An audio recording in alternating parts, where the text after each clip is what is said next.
Bonjour, la capsule d'aujourd'hui est pour vous parler d'une nouvelle technologie en immunohématologie. Il s'agit de la technologie en phase solide. C'est une technique qui est de plus en plus utilisée dans les centres hospitaliers et la trousse dont je vais vous parler aujourd'hui est la trousse capture de Immucor. Alors, le principe de la méthode est qu'on utilise des microcupules tapissées d'antigènes pour effectuer nos analyses. Cette technique est principalement utilisée pour faire des tests de recherche et d'identification d'anticorps irréguliers et on peut aussi l'utiliser pour faire des tests de compatibilité croisée entre les donneurs et receveurs de sang.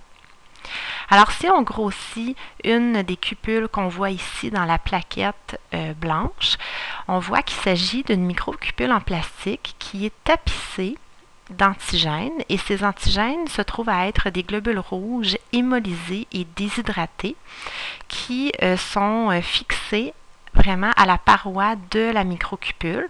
On va dire que c'est des stromas de globules rouges, c'est-à-dire que c'est des débris membranaires de globules rouges. Et à l'intérieur de ces microcupules, on va retrouver tous les mêmes antigènes qu'on retrouve normalement dans les trousses de dépistage en gel ou en tube, c'est-à-dire l'équivalent des cellules 1, 2, 3 pour les dépistages d'anticorps irréguliers ou les cellules 1 à 11 et même plus parfois pour les techniques d'identification d'anticorps irréguliers. Et pour les tests de compatibilité croisée, on peut tapisser nous-mêmes les microcupules par une technique manuelle des antigènes de donneurs de sang. Alors, la première étape, c'est d'ajouter 2 gouttes de lisse dans chacune des microcupules. Le lisse va être le milieu réactionnel utilisé comme dans la technique en gel ou en tube. La deuxième étape est d'ajouter une goutte de l'échantillon du patient qui se trouve à être du plasma qui contient ou qui ne contient pas des anticorps irréguliers. La troisième étape va être l'incubation à 37 degrés Celsius. Alors, on voit que si l'anticorps du patient reconnaît l'antigène dont il est spécifique, l'anticorps va alors tapisser la paroi de la microcupule en se liant de façon spécifique à son antigène.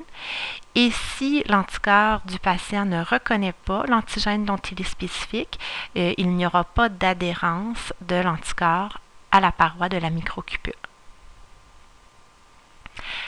La quatrième étape, c'est les lavages.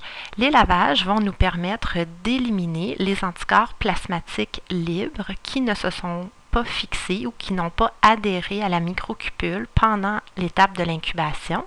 Alors, on voit ici que dans les 2 premières cupules, il reste les anticorps irréguliers du patient en plus grande ou moins grande quantité selon les forces de réaction et selon aussi le profil antigénique, c'est-à-dire qu'il y a possibilité qu'il y ait des effets de dose selon si les globules rouges de départ étaient homozygotes ou hétérozygotes pour l'antigène correspondant. Et ici, dans la troisième cupule, on voit qu'il n'y a aucun anticorps irrégulier d'adhérer à la microcupule parce que l'antigène correspondant n'était pas présent. La cinquième étape, qui est une étape qui diffère des techniques que vous avez connues jusqu'à date, c'est l'ajout de cellules indicatrices. C'est les cellules indicatrices qui vont nous révéler la présence ou l'absence de l'anticorps irrégulier du patient. Si on grossit une goutte de cellules indicatrices, on voit qu'il s'agit de globules rouges liés à des molécules d'anti-IgG par le fragment Fc, de manière à ce que les paratopes restent libres pour pouvoir se fixer aux anticorps irréguliers dans la microcupule. La sixième étape est la centrifugation. Elle est nécessaire pour rapprocher les cellules indicatrices des IgG ou des anticorps irréguliers du patient. Alors, on voit dans les 2 premières cupules que les cellules indicatrices vont adhérer à la paroi entière de la microcupule, étant donné que leur molécule d'IgG va reconnaître les anticorps irréguliers du patient qui s'était fixé au départ à l'antigène qui tapisse le fond de la microcupule. Et dans la troisième cupule, on voit que les cellules indicatrices vont simplement sédimenter au fond de la cupule sous l'effet de la centrifugation, étant donné que les anti-IgG des cellules indicatrices n'ont pas d'anticorps avec lesquels réagir sur la paroi de la microcupule. La dernière étape va être la lecture des résultats et c'est le degré d'adhérence des cellules indicatrices à la surface des puits qui va être l'indicateur d'une réaction positive ou négative.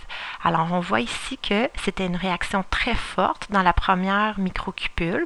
Les cellules indicatrices tapissent entièrement la paroi de la cupule et on voit ici un effet rougeâtre diffus. Il s'agit d'une réaction 4+.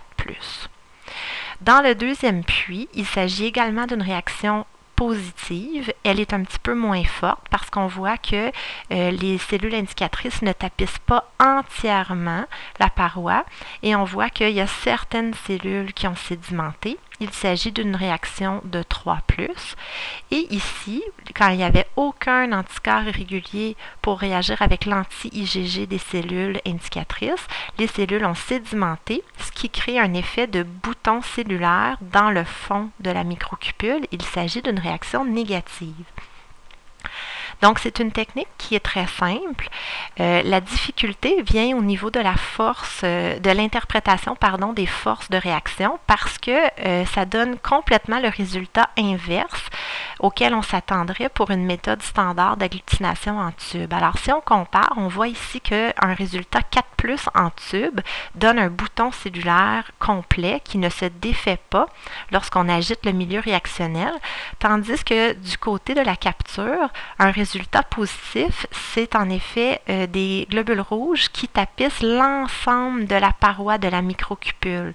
Et plus on descend dans les forces de réaction, on arrive au résultat négatif qui donne un bouton cellulaire qui signifie que les globules rouges indicateurs n'ont pas pu adhérer à la paroi par l'absence d'anticorps irréguliers, tandis qu'ici, un résultat négatif en tube donne un résultat de globules rouges diffus et libres dans le milieu réactionnel.